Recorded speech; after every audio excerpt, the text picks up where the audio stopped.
저는 서기론 목사입니다. 목회한 지 29년 됐고, 기독교 일대입니다. 그래서 체험신앙이 얼마나 중요한지 알고, 나름대로 하나님 공부할 기회도 주셔서, 구약학으로 PhD 했습니다. 저희 상계교회는 57년 된 교회고요. 우리 상계 지역에서는 가장 큰 교회로 오래 있다가 중간에 여러 고비를 넘어서 지금 큰 교회 자리를 뺏겼지만, 그래도 저희 교회가 분란 일어날 때 나간 사람들이 지금 순복음 노원교회나 꽃동산 교회 그쪽을 개척하면서 또 큰 교회들이 만들어지기도 하고 이랬습니다. 저희는 감리교단이고 57년 되어 있는 교회입니다. 철저히 하나님의 은혜고요. 저는 기독교 일대라 목회하는 부모님이 계시거나 또 형제가 있는 게 아니었기 때문에 하나님이 주신 은혜였고, 하다 보니까 또 이렇게 왔는데, 저에게 중요한 계기는 첫 목회지였습니다. 저 충남, 논산, 양초면 반암리인데 사실 교회가 될 교회가 아니에요. 감리교회 지방장을 감리사라 그랬잖아요. 감리사님이 서전도사는 군목 갈 거니까 거기 안 될 교회니까 가서 공부나 하다 가게 이러고 해서 이제 부임했는데, 한 40가구 사는 동네였어요. 교회가 시골 어느 집사님네 사랑방이 교회였고, 전도사 사택은 또 다른 집사님네 사랑방이었는데, 난 2년 있는 동안 가구 반이, 동네 반이 예수 믿게 됐고 교회까지 졌어요. 그때 내가 깜짝 놀랐어요. 내가 목회도 목회가 되는구나. 내가 설교를 해도 은혜 받는 사람이 있구나. 근데 제가 그 얘기를 왜 하냐면, 저는 믿음이 중요하다고 봐요. 믿음은 해석의 능력인데, 내가 가진 믿음에 의하여 해석한다. 된다는 믿음 가진 사람은 되는 길 해석하는데, 그때 그 첫 목회의 부흥의 경험이, 나도 목회가 되는구나. 그래서 군목 가서도 정말 열심히 했어요. 그리고 제가 연대 목사, 연대 4단급이 아니고 연대급 목사를 했는데, 정말 연대급 교회가 4단급 교회가 되는 그런 일들이 일어나고, 교회도 한 2군데 짓고, 그러면서 하여튼 부목사도 한 10년 하고, 상계교회 오기 전에 청양교회라고, 거기서도 150명이 40개월 만에 800명이 모여있는, 그러니까 읍민의 10%가 40개월 만에 몰려들었어요. 다들 안 되는 데라 그랬거든요. 거기도 100년 넘었거든요. 얼마나 묵은 닭들이 많겠어요. 그런데 됐어요, 그게. 이제 보면, 아까도 말씀드렸지만, 첫 목회지에서 된다는 믿음, 하나님이 나 같은 것도 쓰신다는 믿음, 이제 그게 정말 주요했고, 또 일대다 보니까 체험적 믿음, 아무래도 영성 코드를 중요시 여겼는데, 21세기가 포스트 모더니즘 시대니까 이 체험이 얼마나 중요합니까? 체험에서 또 믿음이 크는 거니까, 그 두 가지를 하나님이 그냥 이렇게 주신 축복인 것 같아요.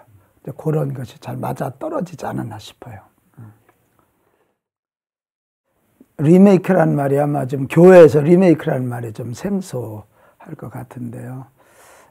저는 하나님의 교회고, 한국 교회가 하나님의 교회였고 또 자랑스러운 역사를 갖고 있잖아요. 그래서 이제 리메이크 개념은 한국 교회에 있는 장점들, 그걸 찾아서 잘 세워가고 단점을 좀 보완하자, 리모델링 개념이죠. 지금 너도 나도 다 한국교회 틀렸다고 말하는데, 저는 절대 그렇게 보지 않거든요. 한국교회가 얼마나 장점이 많아요.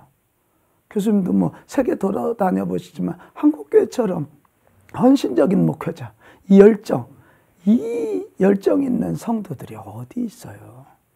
순종하는 교인들이 이렇게 없거든요. 이런 장점 절대로 방기하지 말고 찾자. 그리고 단점은 새 옷을 입히면 되지 않냐. 저는 아주 이건 강력한 제 소신입니다. 저희 상계교회도 굉장히 많이 싸웠던 교회지만 와서 그 작업하면서 450명, 지금 2,000명 출석하는 교회 됐거든요. 이게 이제 이런 소위 부흥과 하나님이 주신 방법론을 나누기 위해서 리메이크 교회 부흥 세미나를 해마다 2월 첫 주 화요일 날 합니다. 근데 거기에서는 주로 이제 미자립교회 목사님들 중에 저희 좀 가르쳐주고 도와주세요 하고 신청서 내면 교단 초월해서, 교파 초월해서 제비뽑기 해서 저희들이 부부를 1년 동안 매월 첫 목요일 날 12시부터 오후 5시까지 해서 대접하고, 제가 티칭 세미나도 하고 설교 클리닉 하고 또 토론도 하고 전도지들과 현장도 나가고, 또 저는 매달 목회한 거 아주 하나하나 점검 다 합니다. 왜 이렇게 전도 조금 했습니까? 저희는 그 서약서가 있거든요. 왜 처리 안 했습니까? 뭐 이런 거 다 잔소리 무지하게 합니다. 그렇게 하면서 월 30만 원씩 지원하는데, 그것도 20만 원은 그 교회가 필요한 전도 물품 사드리고 10만 원만 현금 드립니다. 그때는 100만 원을 도와드려도 돈은 부족해요. 제가 얘기해요. 아주 금년 1년은 목사, 전도사 네임택 다 띄자. 장로교 목사, 감리교 목사 네임택 띄고 자립화의 기수다. 우리 리메이크 교회 부흥 세미나의 목적은 자립화의 기수다. 그래서 그거 할 분들은 남고 안 할 분들은 가라. 그래서 이제 거기다 초점을 두고, 또 여름에는 휴가철에는 우리는 소그룹이 목장입니다. 목장 아웃리치 갑니다. 그 교회들 가서 리모델링도 해주고 성경학교 해주고 전도잔치 해주고, 이제 온전히 막 그렇게 이제 쏟아 부으니까 많은 열매들이 다른 어떤 데보다도 이제 기독교 언론 쪽에서 깜짝깜짝 이제 한 20-30%가 1년에 자립을 해내니까요. 이제 그런 열매를 가지고 꼭 만 10년째 금년 해오고 있습니다. 제가 한 10가지 주제 정도 가르칩니다. 근데 그 중에 특별히 강조하는 것과 다 중요합니다. 목회는 균형이기 때문에 그렇습니다. 아무리 설교 잘해도 기도 안 하면 능력 없고, 기도 잘해도 설교 못하면 안 되듯.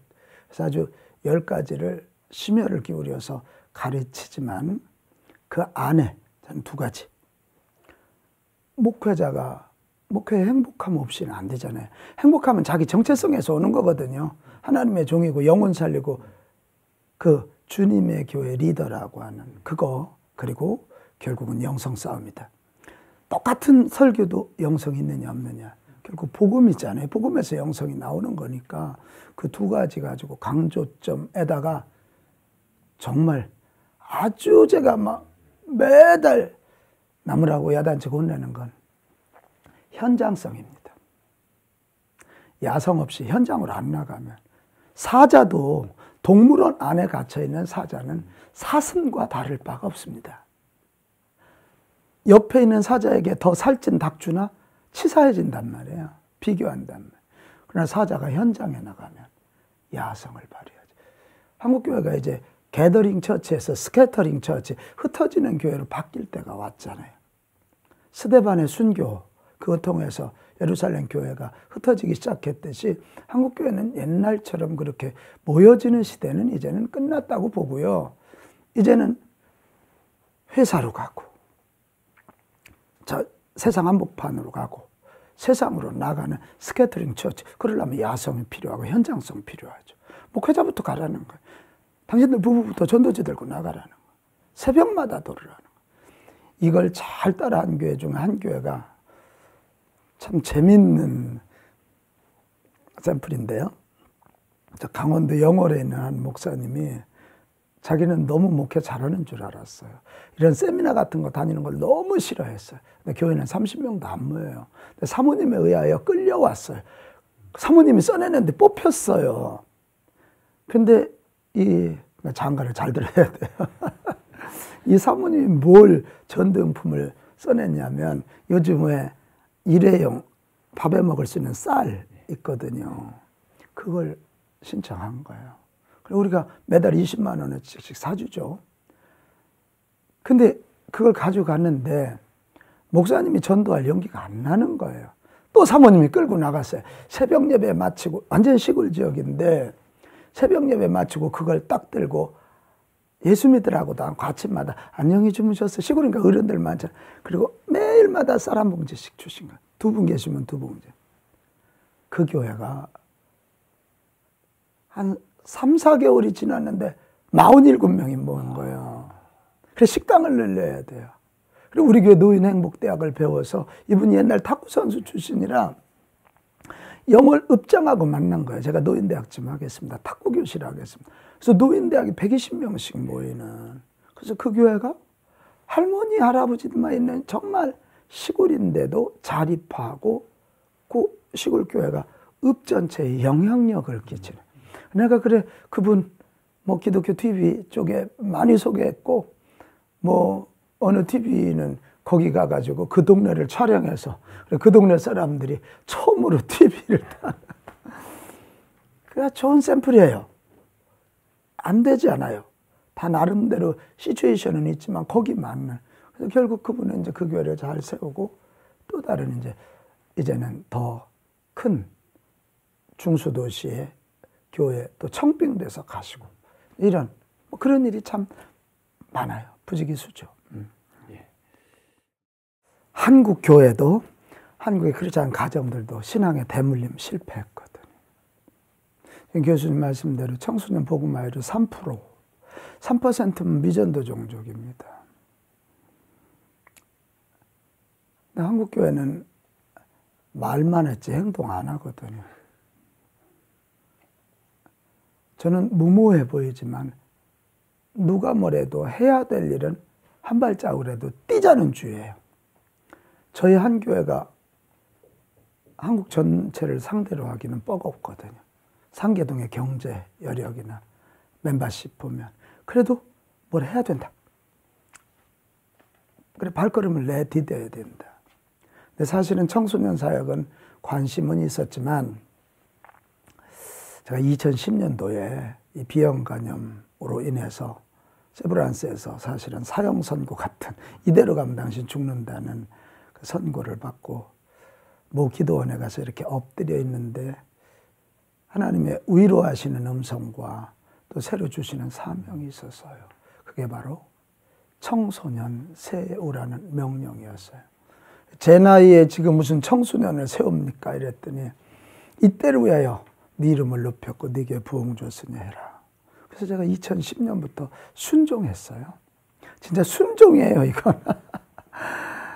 그래 그해 제가 6월달, 7월달경 그 일이 있는데 내려와서 그해 겨울에 우리 교회에서 전국 청소년 리더 컨퍼런스였어요. 리더라 누구냐? 교사, 각 교회 청소년 회장, 우리 요즘은 찬양단들이 아주 권력 집단이 청소년 찬양단 리더 970명이 모였어요. 1박 2일 우리 교회에서. 뭐 이거 어디서 재워요? 뭐 저 찜질방에서도 재우고 1박 2일 하는데 정말 놀랍게 하나님이 역사하셨어요. 하나님 방법도 알려주셨어요. 공부도 아니고 애들 음악 가르치는 것도 아니다.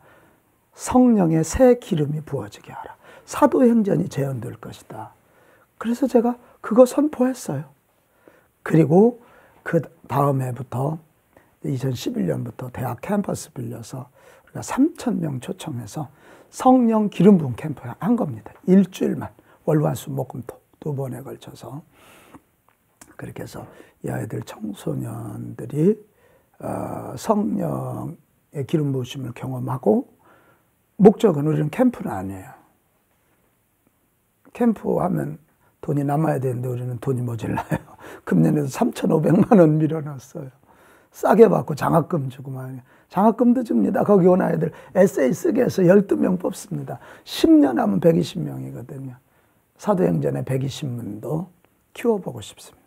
그렇게 그 아이들 연말에 다시 오르게 부릅니다. 그래서 제가 걔들 서울시청이나 국회 뭐 이런 데 가서 의사봉도 좀 두드려 보게 하고 좋은 대학 다니게 하고 내가 꼭 주는 선물이 캐리어입니다. 전교회 앞에서 이거 가지고 전 세계를 누비라고 캐리 하나씩 내가 주고 하는데 그런 일 하는데 그 캠프가 끝나고 성령의 불이 붙은 아이들은 가슴이 뜨거워지거든요. 일진의 아이들한테 뺏긴 학교를 가서 찾아와라. 이겁니다.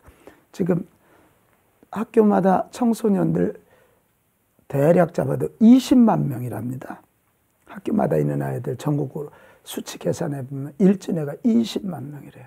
일진의 성격 가만히 보면 마귀하고 똑같거든요. 약한 애들 집어서 계속 못 살게 굴어서 자살하게. 이게 마귀의 성격이잖아요. 그건 기도에서 찾아올 수밖에 없다. 저희 고등학교 다닐 때 교련 선생님한테 매질 당해가며 기도 모임 했거든요. 쫓겨다니면서. 그거 하자. 그런데 지금 참 귀한 일들이 막 전국에서 일어나기 시작했어요. 원주, 충주, 대전, 홍성, 청양, 또 저희 지역에서도 19개 학생들이 모여 기도하기 시작하고 연합 모임도 만들어지고, 그래서 그 일을 하면서 한 번은 제가 서울시청 앞에서 청소년 10,000명 한번 모여서 퀴어 축제하고 동성애 얘기하는, 그들 표현 그대로 똥꼬 축제한 거기에서 한번 거룩 축제 청소년들 한번 세워보고 싶고요. 2020년경에 상암 월드컵 경기장에 10만 청소년들이 모여서 한국의 부흥을 다시 한번 노래해보면 좋겠다. 엑스블루 74, 여의도 광장이 100만. 그때 서약한 청소년, 청년들이 한국교회를 지금까지 이끌어왔다면 이런 모임 한 번 있어야 되지 않겠냐. 상암 월드컵 경기장에 10만 청소년이 한번 모여서 부흥을 노래한다면 한국교회, 제가 2005년도에 하나님이 들려주셨던 한국교회 다시 한번 쓰신다는 음성이 그 아이들을 통하여 일어나지 않을까. 그런 생각이 듭니다. 비전교회 목회자들은 자꾸 큰 교회 탓할 필요 없어요. 본인이 죽도록 열심히 해야 돼요. 오죽 속상하면 그러시게 쏘마는 그래도 일단 내 교회 내가 목회한다. 이런 각오를 갖는 게 나는 중요하다고 보고요.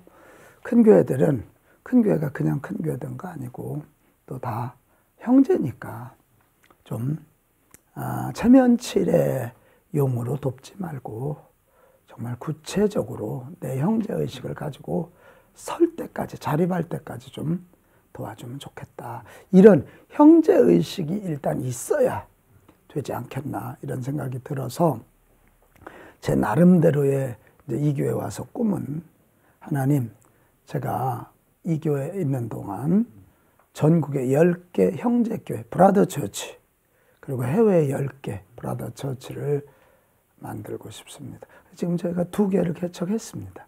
청주 형제교회 50주년으로 했는데 벌써 우리 감리교회 청주 그 지방 중에 4번째 교회가 됐어요. 우리가 이제 4억 6천을 썼어요, 돈을. 그리고 우리 부목사, 훈련받은 부목사님 담임 목사로 내보냈는데 건물 사주고 리모델링 해주고 2년 동안 생활비를 대줬어요. 그랬더니 자립하더라고요. 지금은 또 그 목사님이 잘하니까 가서 아주 지금은 성장한 교회가 돼서 다른 교회, 돕는 교회 됐고요. 또 한 교회는 상계동만 해도 여기가 대학생들이 많지 않잖아요. 전 젊은이에 대한 욕구가 많은데 우리 교회가 30명에서 청년들이 150명 올라가고는 안 올라가는 거예요. 왜 그럴까 했더니 확실히 지정학적 요인도 있어요.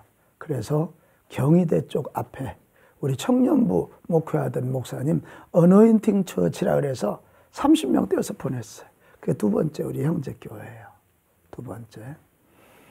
그리고 이제 사실은 저희도 예배당이 너무 포화 상태라 성전 건축을 5년 전부터 기도했는데 세팅된 도시에 우리가 아무리 우스워도 1,000평은 사야 되는데 땅이 없어요. 그래서 고민하다가 근데 엊그제 요 옆에 조그만 땅을, 붙은 땅을 주셔서 그래 이 포화 상태는 좀 넘어보자 그래서 조그맣게 예배당을 좀 확장하고 대신 우리 장로님들하고 나눈 건 이 상계동의 서울 북동 쪽이지 않습니까? 통일시대를 준비해야 하는 일산만이 아니라 상계동도 그래 북동벨트 만들자. 다행히 요 상계동 주변에 별내 신도시, 밀락, 또 남양주, 양주, 의정부 이게 다 신도시들인데 거기에다 우리 브라더 처치 하나씩 하자. 이래서 북동벨트 만들어서 통일시대를 준비하고 한 10개 하기가 어렵지 10개만 하고 나면 그 다음부터는 쉬울 것 같아요. 10개에서 자립시키고 너희 교회 예산 10%씩만 가져와. 그러면 그 다음 하나씩 하는 건 어렵지 않겠다. 그러면 신도시가 만들어진 데다 종교부지 사서 해주면 금방금방 성장하는 교회가 나올 테니까 그런 생각 가지고 있고요. 해외 선교도 동일하게 제가 부임하고 4개 교회 짓고 지금 현재 3개 교회 짓고 있습니다. 해서 해외 선교도 양날개로 해서 쭉 좀 이렇게 밀고 나가서 소위 브라더 처치 그리고 상계교회 부흥의 스피릿을 가지고 좀 어떤 벨트를 만들어야 되지 않나 그런 생각 갖고 있습니다. 신대원생들한테 하고 싶은 얘기 많아요. 이 시대는 전문성의 시대거든요. 저도 신대원에서 14년째 가르치지만 너무 아쉬운 게 많아요. 세상은 얼마나 전문화되고 있습니까? 왜 신학하는 이들만 그렇게 마음이 아마추어야지만 실력은 프로여야 되잖아요. 나는 이 얘기를 너무 하고 싶어요. 마음은 끝끝내 아마추어야지만 실력은 프로여야 되잖아요. 우리의 실력은 성경에서 나오면 성경 미치도록 읽어야 되잖아요. 기도에서 영적 세계 열려야 되잖아요. 우리 옛말에 선무당이 사람 잡는다고. 그래, 우리 조금이 아니라 많이 전문성 갖춰야 된다. 진짜로. 공부 죽도록 하고, 영성 쌓기 위해서 죽도록 몸부림쳐야 된다. 예수님이 공생애 시작할 때 40일 금식을 왜 하셨겠어요? 어떤 샘플이 되시고자 함이겠냐고요. 그분이 마귀한테 시험당한다는 논리적으로 틀리잖아요. 우리한테 샘플 보여주시는 거잖아요. 좀 공부 좀 많이 하고 그냥 강단에 쓴다고 설교되는 거 아니고 전도사 이름 갖고 목사 이름 갖고 된다는 거 아니고 제가 해보니까 그래요. 뭘 하나를 해도 좀 제대로 하는 전문성. 하나만 깊이 파면 나머지는 메소드가 보이니까 하면 되거든요. 하면 되거든요. 공부도 내가 구약 전공하면서 구약 죽도록 한번 파보면 나머지 과목도 공부하는 방법 생기잖아요. 교회에서도 내가 중등부 맡았으면 거기 한번 죽도록 뚫어보는 거예요.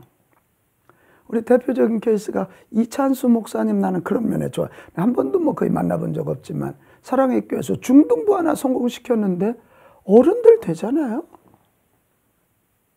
이제 그런 면에서 좀 한국의 신학생들이 정말 마음은 아마추어를 유지하지만 실력은 프로가 돼야 된다.